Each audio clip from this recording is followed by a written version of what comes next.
Hi everybody, we have reached the end of the 2023 general session of the Utah Legislature. Congratulations, we made it. Wanted to let you know how things ended up for domestic violence public policy priorities this session. It was truly a great year. We saw a lot of support from the legislature and from the administration, and just I don't want to start thanking people because we will definitely miss folks, and there's just a lot of people to thank. The collaboration this year and the support from policymakers has been huge. So first I want to let you know that all four of the bills that were our priority bills for this session passed. So most of them passed almost entirely unanimously. So we will now have a new Victim Services Commission to help elevate and coordinate victim services across the state. We will now have more options for domestic violence victims to be able to terminate their rental leases early in order to find safety.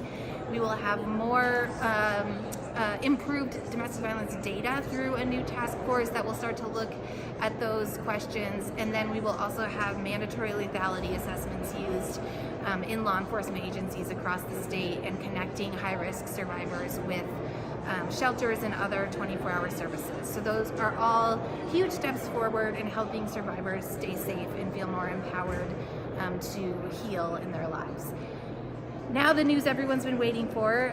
As we told you last week, the Victim Services funding request came in at about half of what was requested, but that is a tripling of the state general funds that support victim services across the state. That is huge. I don't think I can overstate what amazing progress that is in one session.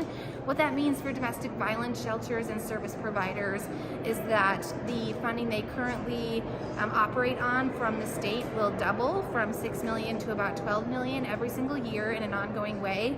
And then for the next 3 years, there's also another additional about $500,000 for the first year and $1 million for years 2 and 3 to help really address some of the increased demand that shelters are seeing and some of the other funding cuts that they've experienced. So really positive news there as well. Our partners in sexual assault services, children's justice centers, and so many other organizations that serve victims of crime will also benefit from more funding, and we could not be happier to see that kind of result after this session. So thank you all for the advocacy and outreach that you did when we asked you to, and otherwise, and we will see you next year, if not sooner.